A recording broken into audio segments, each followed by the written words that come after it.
canción tan poderosa de Redimidos nos recuerda la riqueza del nombre del Mesías. Y esta es una segunda parte del mensaje que predicamos hace 8 días, los nombres del Mesías. Y recordamos un poquitico lo que hablamos hace 8 días. El nombre de Jesús o el nombre del Señor, ¿por qué tiene tantos nombres?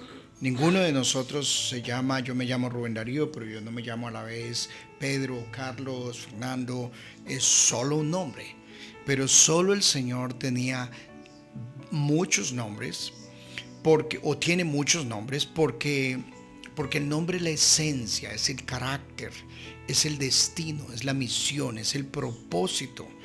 Y habla de la variedad de nombres del Señor, habla de la riqueza, de la multiforme gracia extendida en su carácter, en su belleza, en su misión y en su propósito, y cómo cada nombre nos ministra a nosotros en las necesidades que estamos cada uno de nosotros viviendo.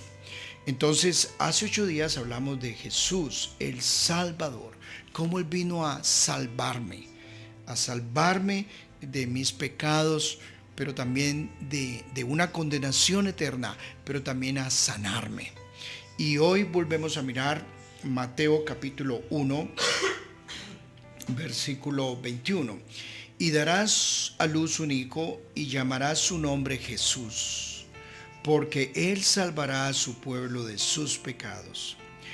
Todo esto aconteció para que se cumpliese lo dicho por el Señor por medio del profeta cuando dijo: He aquí, una virgen concebirá y dará a luz un hijo y llamará su nombre Emmanuel, que traducido es Dios con nosotros. Es el segundo nombre que vamos a trabajar y vamos a meditar, y oramos que el Señor nos ayude a entender toda la riqueza que hay en el nombre de Emmanuel. Emmanuel, como lo traduce, es Dios con nosotros. Ahora, para abordar este tema de Emmanuel, tenemos que remontarnos a lo que fue la gran dificultad de los antiguos por conocer a Dios. Una de las luchas del ser humano a través de la historia es: ¿quién es Dios? ¿Cómo lo concebimos? Nadie lo ha visto. ¿Qué idea o imagen uno se forma de Dios? Y esa fue una de las grandes luchas y preguntas de los antiguos. Por ejemplo, en Isaías 40, el Señor dice: ¿a qué pues haréis semejante a Dios? ¿O qué imagen le compondréis? O sea, la lucha de todos los antiguos era qué referente, qué modelo tenemos para idearnos una imagen de Dios. Entonces, la imagen de Dios, la figura de Dios, fue muy difícil para los antiguos entenderla. Cuando Moisés sube al monte, Moisés escucha la voz de Dios, pero no ve una figura de Dios. Y no olviden que no se le permitió a nadie más subir al monte.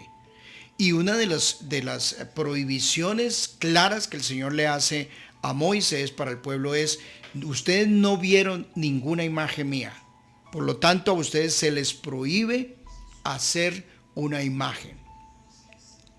Entonces, ¿cómo ellos podían entender y concebir los antiguos quién era Dios? ¿Cómo lo concebían? Entonces, en este problema, no solamente los tenían los judíos, pero lo tenían todos los pueblos que querían saber cómo es Dios. Por ejemplo, en los dioses de la mitología griega, fueron una invención de ellos para ellos tratar de interpretar los fenómenos naturales, como el fuego, como el agua, y otros fenómenos que ellos no podían entenderlos. Y una de las formas de ellos tratar de explicar de estos fenómenos fue ponerle nombre a los dioses, nombre de esos fenómenos a dioses. Y los adoraron y generaron toda una cultura de dioses para poder ellos explicar estos asuntos que ellos no podían entender.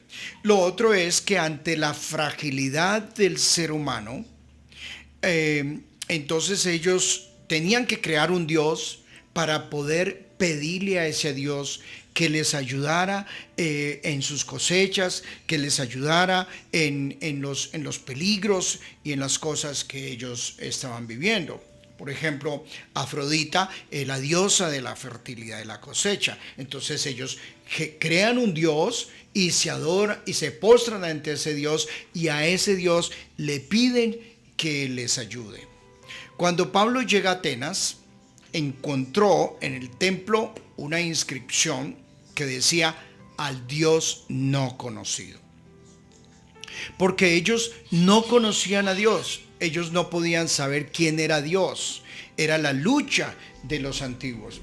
Ahora, en Daniel encontramos algo bien interesante. En Daniel capítulo 2, versículo 11, todo lo que fueron los astrólogos, los magos, los profetas, los adivinos y todo este mundo pagano, ellos le dijeron al rey que cuando vinieron a que el rey les interpretara el sueño, que un sueño que él olvidó, ellos le dicen al rey: porque el asunto que el rey demanda es difícil y no hay quien lo pueda declarar al rey, salvo los dioses cuya morada no es con la carne.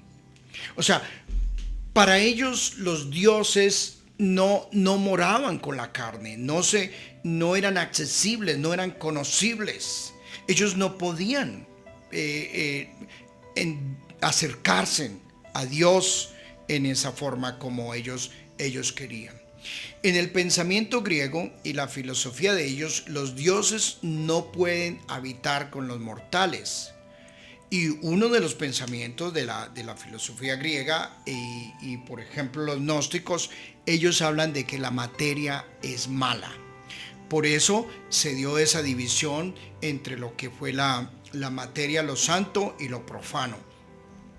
Una de las herejías que se desarrollaron en el primer siglo fue precisamente el pensamiento de que Cristo no se hizo humano. Y Juan aborda mucho este tema, que el que niegue la encarnación, habla porque muchos empezaron a negar la encarnación y dijeron que lo que vieron en Cristo, lo que se vio de Cristo fue como un fantasma, como una imagen. Por eso es tan importante que cuando los discípulos ven a Jesús en alta mar que está caminando, ellos gritan que es un fantasma. Pero Jesús les habla y se les mete a ellos, porque donde Jesús no les habla y se les meta en la barca y se identifique con ellos, se quedan con el pensamiento de una de las filosofías que había en la antigüedad, de que Jesús no era carne, de que Jesús era un fantasma. Y uno era porque el pensamiento platónico y el pensamiento de los gnósticos es que Dios no puede tener materia, porque la materia es mala. Entonces, ¿cómo Dios se puede encarnar con nosotros? Entonces, diciendo esto, decimos otra vez, ¿cuál es entonces el problema que enfrentaron los antiguos y que ha enfrentado la gente a través de la historia? Uno de los problemas que es que nosotros, el Señor puso eternidad en nuestro corazón. Y nosotros fuimos creados para adorar a algo o a alguien. Nosotros no podemos vivir sin adorar a alguien. Entonces, ante esa necesidad de adoración, cuando por ejemplo Moisés se queda en el monte y se demora para ellos dijeron: nosotros tenemos que darle gracias a alguien que nos sacó, que nos cruzó un mar, que salimos de Egipto, pero no sabemos quién es. Moisés no viene, entonces hagamos un becerro, hagamos un Dios para nosotros postrarnos y adorarle y atribuirle a él todo este éxito que hemos nosotros tenido. Entonces los hombres a través de la historia han creado los dioses. El gran problema es que los crearon a imagen. del ser humano. Y como no había un referente de Dios, entonces ellos dijeron, vamos a inventarlo. Pero son dioses que son manipulables. Son dioses que yo puedo controlar. Y detrás de toda esta filosofía, de toda esta cultura de los dioses, de las imágenes, entró Satanás con esos dioses y se volvieron dioses implacables, dioses que exigían sacrificios, dioses que la escritura los llama que eran cultos diabólicos. Por eso entonces el Señor dice, no, ustedes van a hacer imagen, no las van a adorar, no se van a postrar ante ellas, y ante todo, porque es por ser cultos a los demonios, el Señor por eso mandó a destruir muchos de estas culturas de paganismo en aquellas épocas. ¿Qué hemos hecho entonces? Ante esta crisis, ante esta necesidad de adorar a algo o a alguien, por eso una persona, nadie puede decir que es ateo. Ateo es que yo voy en contra de Dios. Teo es Dios. Nadie puede decir, porque usted adora o adora el dinero, o adora el trabajo, o adora a su mujer, adora a sus hijos, adora a alguien. Pero nadie puede vivir sin tener un foco de adoración, porque fue creado con eternidad, fue creado con espíritu, y el espíritu es lo que nos lleva a nosotros a tener una sed de Dios y a buscar de Dios y a conectarnos con Dios. Entonces, ante esta crisis que tuvo el pueblo de Israel, que tuvieron los judíos, que ha tenido la gente a través de la historia, entonces se genera una cultura del intermediario. Como yo no puedo hablar con Dios directamente, como yo no me puedo comunicar con los dioses, entonces yo necesito del sacerdote, necesito del mediador, necesito de la imagen. Necesito de esa persona que me ayude a comunicar con los dioses, que diríamos en términos políticos de hoy es el lagarteo, es buscar que ese político de poder pueda hablar por mí ante una autoridad superior. ¿Por qué? Porque yo soy frágil, yo soy pecador, porque yo no tengo influencia, porque yo no tengo palanca, porque yo no soy capaz, yo no puedo. Entonces se ha levantado también toda una cultura de los super espirituales, de los grandes sacerdotes y jerarcas y los mediadores que nos ayudan, que interceden. Las imágenes y los ídolos son medios de decirle, por favor, ayúdeme a mí, porque yo no puedo acercarme hacia Dios. Entonces, la mentalidad que había desde el monte Sinaí, que ustedes no se pueden acercar al monte porque si se acercan se mueren, siguió en el mismo pensamiento de todos nosotros, es yo necesito un mediador, necesito alguien que me ayude. Ahora, ¿cómo se solucionó este problema? ¿Qué hizo el Señor para solucionarnos a nosotros el problema de la necesidad de Dios, de conocer a Dios, de saber quién es Dios, y para evitar todo este problema de los ídolos, de las imágenes y los intermediarios y todo? ¿Qué hizo el Señor? Pues el Señor se encarnó. Y yo en muchas ocasiones he dado la ilustración de que si usted quiere hablar con una hormiga, es muy difícil porque nuestras naturalezas son incompatibles. No podemos comunicarnos. Entonces, ¿cómo hablo yo con una hormiga? Si existiera la única forma para poder comunicarme y hablar con una hormiga, sería haciéndome hormiga. Entonces, el Señor vino y habitó entre nosotros. ¿Qué significa eso? El Señor se hizo feto.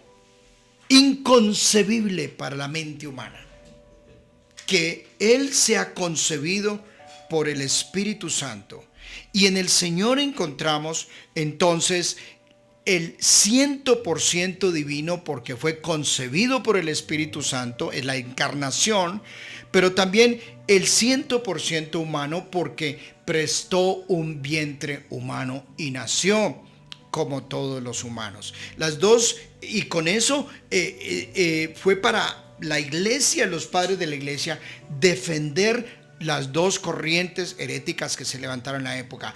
O él fue un fantasma y nunca se encarnó, o fue totalmente humano, pero no fue divino. Pero en el Señor está la divinidad y la humanidad 100% juntos. El verbo se hizo carne, dice Juan, y vino y habitó entre nosotros. En toda la teología y todo el pensamiento de Juan, Juan trabaja el yo soy, que es el mismo Yahvé, la misma identificación que el Señor le dice a Moisés. Así se identificará ante Faraón cuando le diga quién lo envió. Dígale: yo soy el que es, el que era y el que ha de venir, el preexistente, el Dios eterno. Y esto es lo que maneja Juan en toda su teología, cuando Juan constantemente está resaltando: yo soy el pan de vida, yo soy la luz del mundo, yo soy el camino. Y para los judíos que escucharon esto, no lo aguantaron. Cuando él les dijo: yo era antes que Abraham, ellos dijeron: no tienes 50 años y vas a decir que era antes de Abraham. Esto no lo podemos aguantar nosotros. Entonces, él vino y se encarnó. ¿Y cuál fue los propósitos de la encarnación? Uno, vino a mostrarnos quién es Dios, cómo es el Padre. Entonces, cuando la gente les decían a ellos: muéstranos al Padre, dice: estoy con ustedes y no me conocen. Yo soy, les decía. Entonces, para esta gente era muy difícil de entender, y él fue el que nos vino a dar a darnos a conocer el corazón del Padre. ¿Cómo es el Padre? ¿Cómo es Dios? Y él nos vino a decir: yo soy el camino. Yo soy la cruz, yo soy el medio por el cual ustedes pueden llegar al Padre. Entonces, ¿qué vino el Señor a hacer entonces con nosotros? Él vino a identificarse con nosotros en todas nuestras necesidades humanas que experimentamos. Y Él se encarnó, Emmanuel, y fue 100% humano. Dios se encarnó. No vino como un extraterrestre.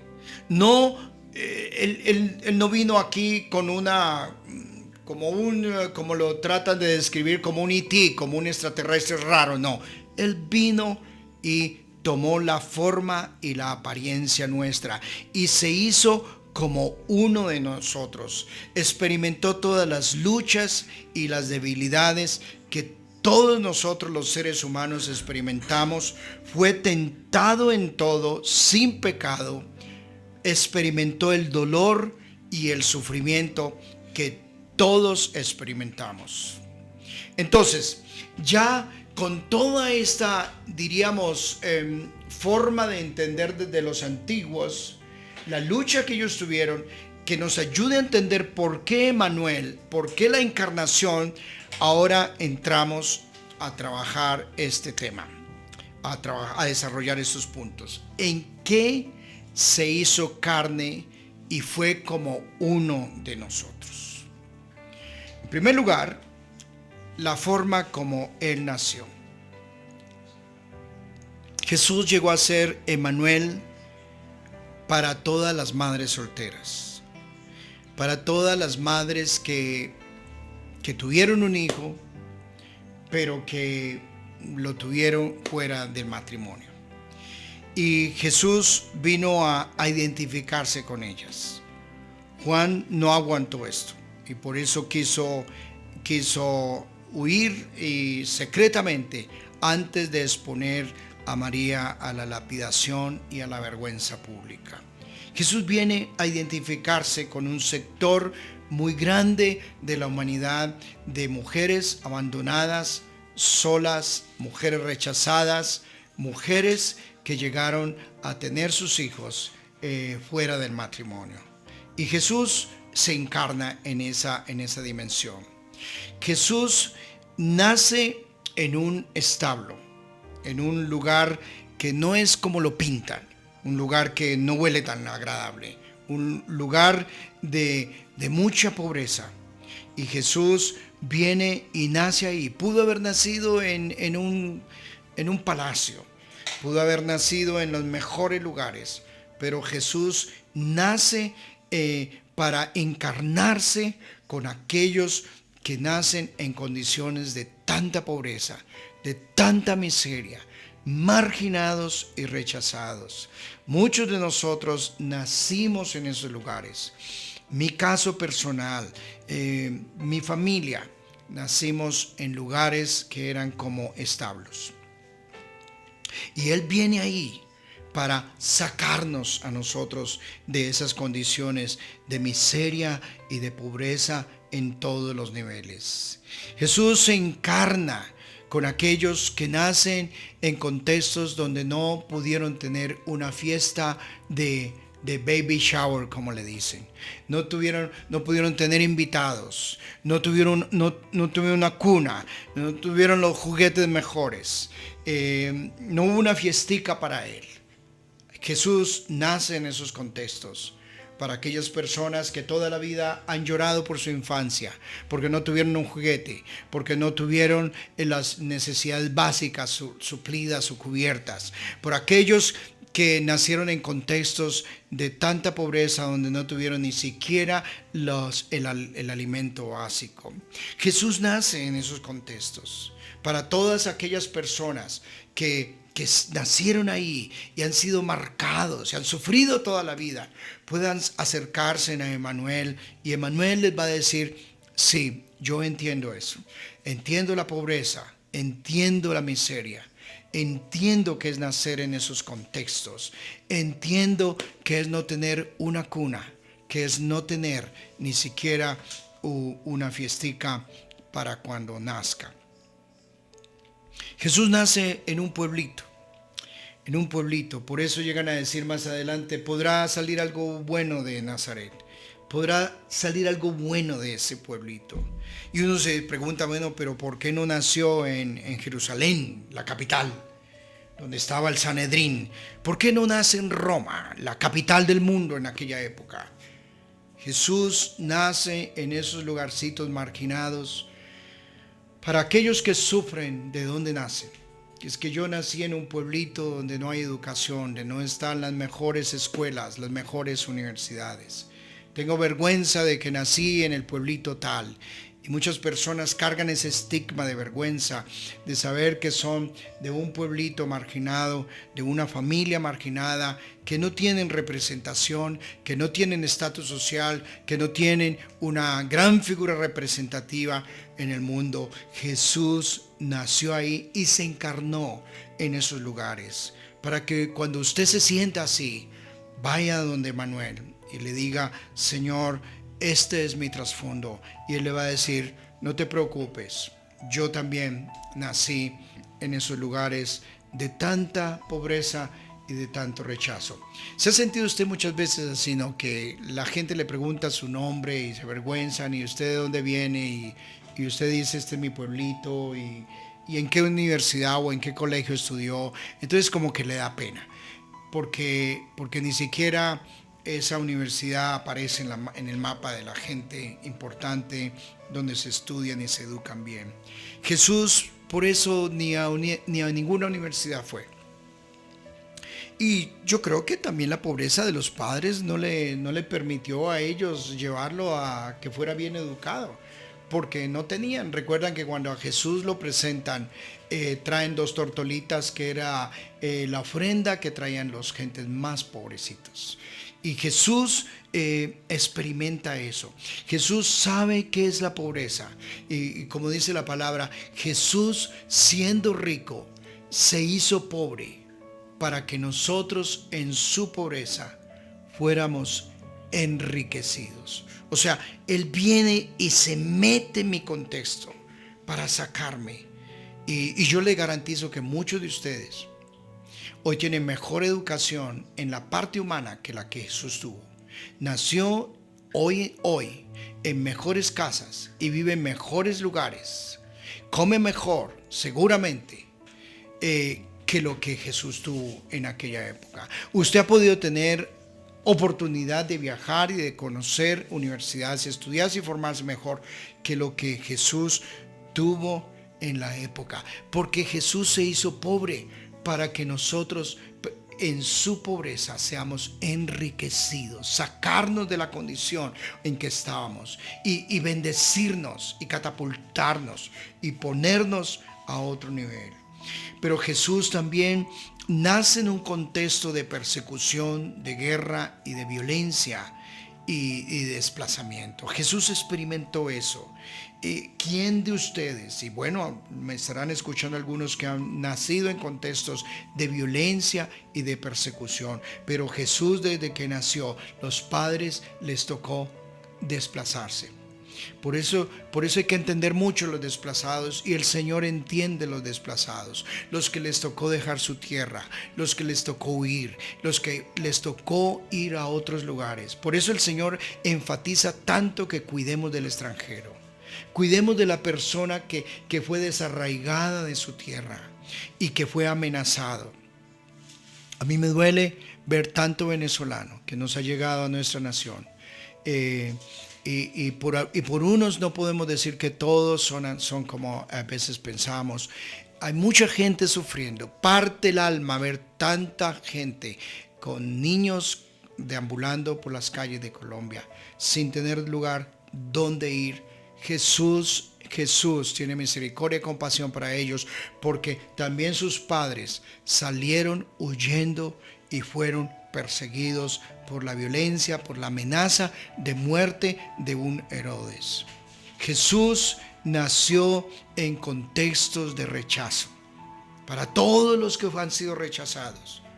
Yo no me imagino la angustia de José, su mujer gritando que va a dar a luz y él desesperado tocando puertas por todas partes. ¿Dónde llevo a mi señora para que nazca decentemente mi hijo? Y todo el mundo cerrarle la puerta. No sé si será por eso que habla tanto la Escritura, que la gente va a sufrir dolores de parto. Porque es como el Señor decir: lo que me le hicieron sufrir a mi hijo y a su madre, ustedes lo van a vivir. Porque le rechazamos, le cerramos las puertas. Y Jesús nace en contextos donde muchos de los que hemos sido rechazados nos cerraron las puertas, nos marginaron, nos estigmatizaron. El Señor dice: yo vine para ustedes, para abrirle las puertas, porque yo sé que es que te cierren la puerta del trabajo, la puerta por tu color, la puerta por tu raza, la puerta porque eres un pecador, la puerta porque tu condición social o económica. Y vivimos bajo un mundo cruel, y esta crueldad se da también en los mismos círculos religiosos, donde a Jesús mismo el círculo religioso le cerró las puertas. ¿Ha vivido usted bajo puertas cerradas? Y toca y te las cierran. Te hacen un mapeo, miran tu color, miran tu religión, mira tu posición social, miran tu carro, miran tu condición y te las cierran.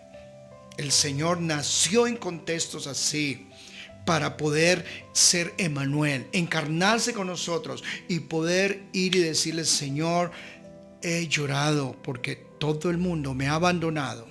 Me han rechazado, me han dejado solo, me han traicionado. El Señor dice: yo soy el que te abre las puertas. Yo soy el que tiene las llaves de cerrar y de abrir. Yo soy el único que te puede abrir puertas que nadie va a cerrar.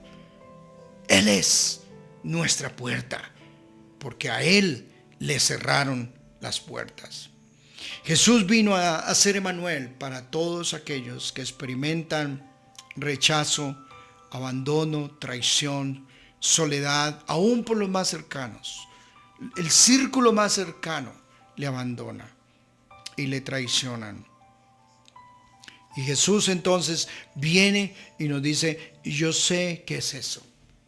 Yo sé qué es eso. Nadie más puede identificarse tan profundo con las necesidades del ser humano, con el dolor del ser humano, con todo lo que hemos vivido y experimentado y hemos mencionado. Nadie más lo puede hacer sino Jesús.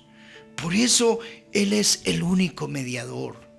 Nadie más puede ser mediador. No es un ídolo, no es una imagen, no es un gran profeta o apóstol ungidos y los grandes religiosos de hoy. No, Jesús es el único mediador. Y Jesús vino también a encarnarse con los que experimentan dolor, por angustia y los que cruzan el valle de la sombra y de la muerte. Jesús lo vivió, lo experimentó y estuvo en las condiciones más terribles que nosotros no podríamos ni aún imaginar. No sabemos ni entendemos en toda la dimensión qué significa que bajó a los infiernos. ¿Qué es esto? ¿Qué pasó esos 3 días de oscuridad tan tenaz? No hay oscuridad más tremenda que usted esté pasando, que Jesús no vino a sacarte de esa oscuridad. No hay tiniebla más grande que usted esté viviendo, o opresión diabólica, que Cristo no la venció y que al tercer día no se levantó y sometió la tiniebla, la muerte, la oscuridad. Solo Él, Emmanuel, vino, pero Él tenía que vivirlo y experimentarlo para ayudarnos a nosotros a pasar esos valles de sombra de muerte, los tiempos de angustia, de oscuridad, los tiempos de temor. Por eso yo puedo ir y tú puedes ir. Si estás pasando por un valle de sombra y de muerte, ir donde Emmanuel y decirle: Señor, ayúdame a cruzarlo. Y con Cristo no estamos condenados para siempre a la oscuridad y a la muerte. Como dice Isaías, no habrá para siempre oscuridad para nosotros, porque Cristo vino a ayudarnos a cruzar estos valles de sombra, de muerte y de oscuridad. Solo Él tiene la última palabra frente a la oscuridad que está viviendo el planeta. Si este planeta sencillamente lo buscara a Él, porque solamente Él tiene la última palabra. Él es Alfa y Omega, el principio y el fin. Las llaves de la vida y de la muerte están en Él, porque Él vino, se metió y cruzó la oscuridad y venció la muerte en la cruz y se levantó en victoria. ¡Qué riqueza es Emmanuel! Por eso es que el Señor no nos mandó manuales. El Señor no nos mandó mensajes desde el cielo más. No, Él vio que esto ya no funcionaba más. Dijo: voy a ir y voy a hablarles. Voy a sacarlos de esa condición. Me voy a identificar con la situación en que está. Jesús no es de los que ve a alguien ahogándose y le manda un mensaje por internet. No, Jesús se mete en la condición del individuo y se arriesga y lo saca. Eso ha hecho el Señor por ti y por mí. Emmanuel ha venido a sacarnos de nuestra condición de miseria, de rechazo, de derrota, de oscuridad, de pecado. Él ha sido y es ese buen samaritano que no pasa de largo, que no te deja postrado, que no te rechaza por tu condición, que no te da solamente discursos, que no pasa de largo porque está ocupado en sus asuntos religiosos, que se hace sordo al clamor tuyo en tu condición en que estás. Él se detiene. Bendiga al Señor por ese buen samaritano, por Emmanuel, que vino a encarnarse en tu situación, que se vino y se hizo al lado tuyo. Por eso es que otra de las riquezas del Señor es el Espíritu Santo, porque el Espíritu Santo es paráclito. Paráclito en griego es de aquel que camina al lado del que sufre y lo consuela. Es consolador. ¡Qué riqueza tienes, Emmanuel! Ahora, para ir redondeando toda esta enseñanza sobre Emmanuel, la pregunta que nos hacemos es: bueno, Emmanuel es todo esto. Pero usted lo puede tener. Lo tuvieron los religiosos, pero no lo vieron y no lo conocieron. Entonces, ¿cómo disfruto a Emmanuel?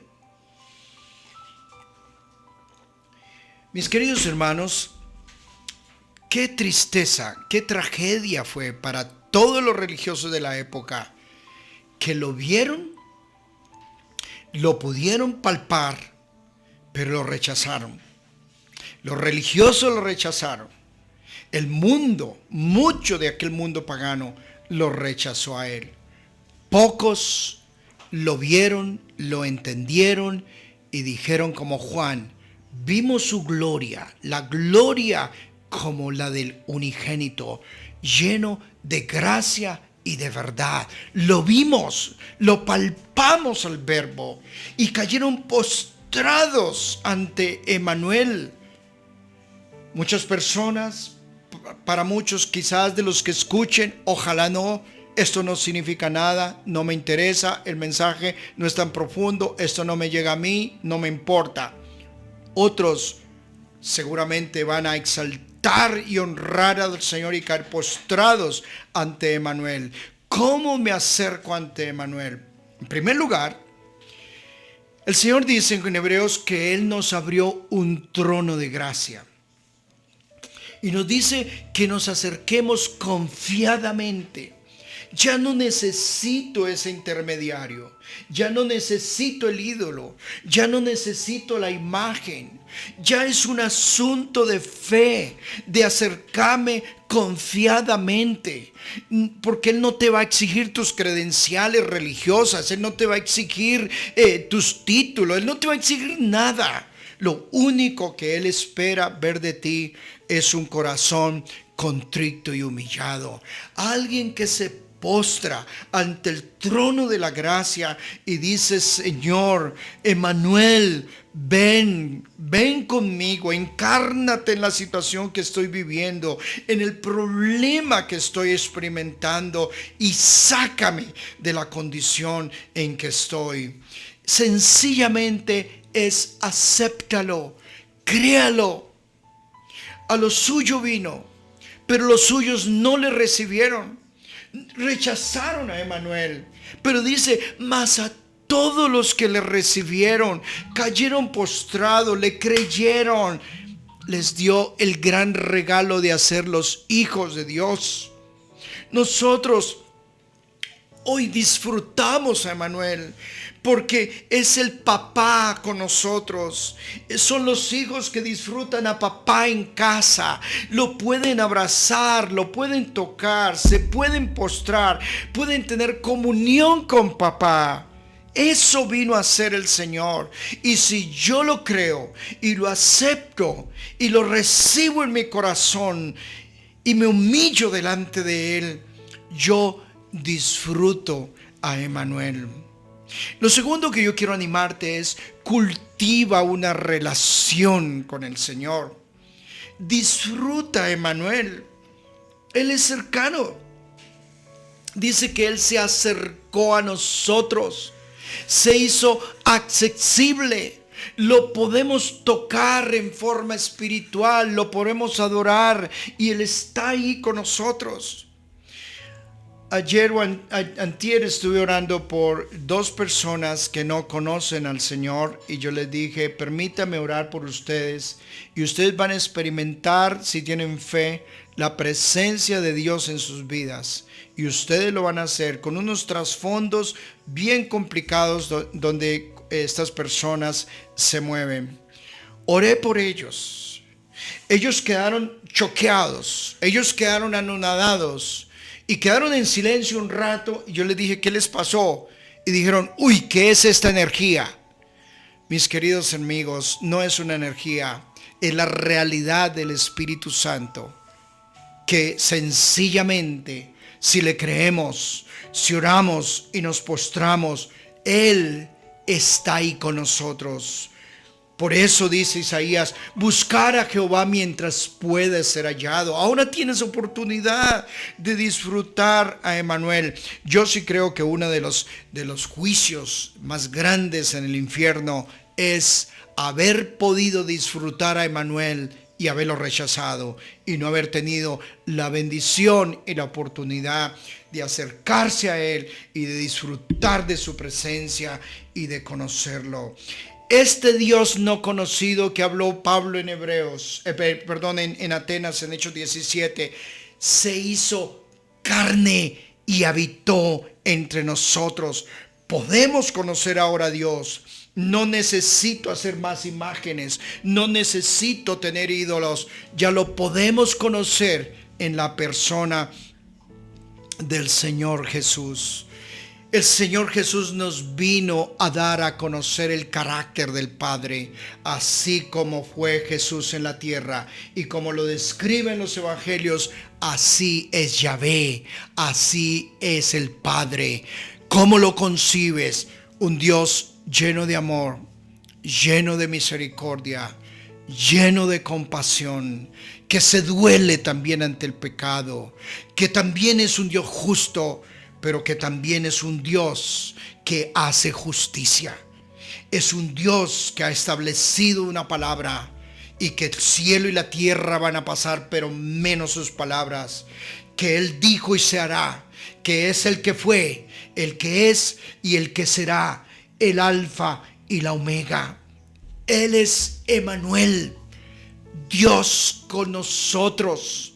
Se hizo carne, nos dejó adorarlo, nos dejó conocerlo, nos dejó postrarnos ante Él. Disfruta, Emmanuel. No sé qué área de su vida usted necesita, Emmanuel, en esta mañana que está escuchando esta palabra. ¿Será que está pasando por valle de sombra de muerte? ¿Será que está viviendo una crisis de miseria económica terrible? ¿Será que está experimentando rechazo, soledad? ¿Estás experimentando abandono? No tiene dónde nacer tu hijo. ¿Qué está viviendo? Acércate a Emmanuel, porque Él se encarnó. Él se vino a hacerte al lado tuyo, a sentarte al lado tuyo y a estar contigo. Él es el Mesías. Él es Jehová Jireh, Jehová proveedor. Él es Jehová Rafa. Él es el gran yo soy, que habita y está con nosotros. Que Dios te bendiga al recibir esta palabra. Escuchemos nuevamente esta canción de Redimidos que hemos escuchado. La escuchamos, la meditamos, cantemos, adoremos, exaltemos a Emmanuel juntos. Bendigamos al Señor y mientras que la escuchamos, después de escucharla, permítame orar por ustedes para cerrar esto. Pero cerremos esta reflexión cantando esta canción junto con Redimidos.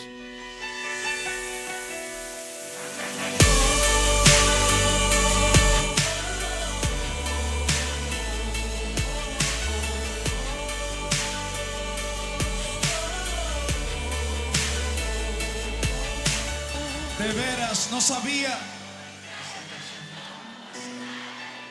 Alguien tan indescriptible. No existe una palabra, un texto o una oración. No hay versos que puedan ayudar a este poeta. Cualquier articulación se quedaría incompleta. ¿Cómo plasmar en una simple libreta a la persona más que ha pisado este planeta? Emmanuel, Dios con nosotros, el Hijo del Hombre, el único que tiene un nombre sobre todo nombre, asombroso, Alfa y Omega, victorioso, mil veces santo, mil veces glorioso, razón de mi existencia, maestro por excelencia. Los ángeles se postran ante su magnificencia. Él es merecedor de la mejor alabanza. Él es mi esperanza. Mi corazón entona la canción para el que murió en la cruz, que por mí su vida dio. Venció la muerte. Venció la muerte al tercer día. Me dio la vida y viviré para siempre proclamar el nombre de Jesús. ¿Alguien puede rendirse ante ese nombre sobre todo nombre? El nombre de Jesús. ¿Alguien puede lanzarle un beso a ese nombre, sobre todo nombre? El líder más grande que ha existido, el rey más humilde que he conocido, el hombre más influyente, verdaderamente salvador, deseado, prometido. Ni siquiera mi canción lo puede describir. Para entenderlo tú lo tienes que seguir. Tuvo que morir y volver a vivir para darnos razón de existir. Crucifixion, resurrection, sangre derramada por mí, redención. Sufrió la peor humillación, pero ahora tiene la mayor exaltación. La muerte no pudo con su perfección. Su nombre es sinónimo de salvación. Su reino más grande que la religión. Su hazaña no tiene comparación. En la tumba de Mahoma están los huesos. En la tumba de Buda está. No hay ídolo que haya resucitado todavía. Solo Cristo el tercer día dejó la tumba vacía. La ciencia podrá negar su existencia. Podrán decir que nuestra fe en Jesús es ignorancia. Pero no podrán borrar lo que él hizo en mi ser. Jamás podrán lograr que en ello deje Mi de creer. corazón entona la canción para el que murió en la cruz, ¿Quién por mí? que por mí su vida dio, venció la muerte. Al tercer día me dio la vida y viviré Para siempre proclamar que mi corazón entona la canción para el que murió en la cruz, ¿Quién por mí? que por mí su vida dio, venció la muerte. Al tercer día me dio la vida y viviré para siempre proclamar el nombre de Jesús. ¿Alguien puede levantar esas dos manos? ¿Alguien puede mover Nombre esas dos manos? de Jesús. No es para nosotros, es para el nombre, sobre todo nombre. El nombre de ¿Cómo no exaltar al Señor? nombre sobre ¿Cómo no postrarnos ante su gloria y su majestad? Padre, gracias por el privilegio que nos has dado de verte, de conocerte. Vimos su gloria como la del Hijo unigénito, lo que muchos de los antiguos no pudieron ver.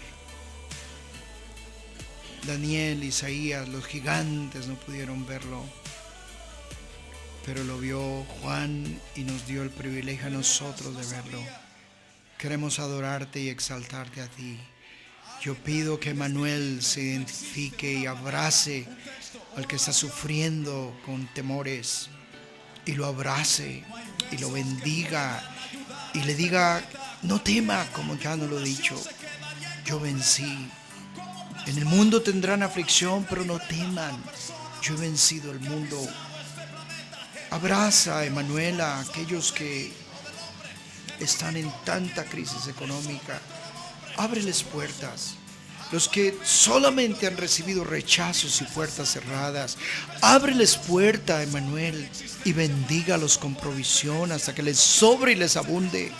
Porque Jesús, siendo rico, se hizo pobre para que en su pobreza yo sea bendecido, prosperado, con sabiduría, con revelación y con provisión abundante.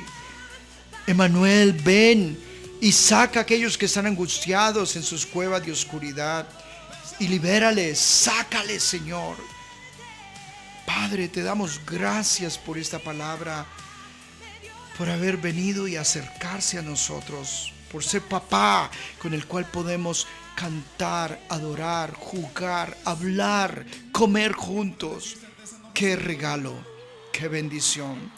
Pido, Señor, pues que bendiga a tus hijos con esta palabra que han recibido, y bendiga ahora, Señor, también a Winston y a Diana para el culto, la palabra que ellos también tienen para todos los que siguen conectados.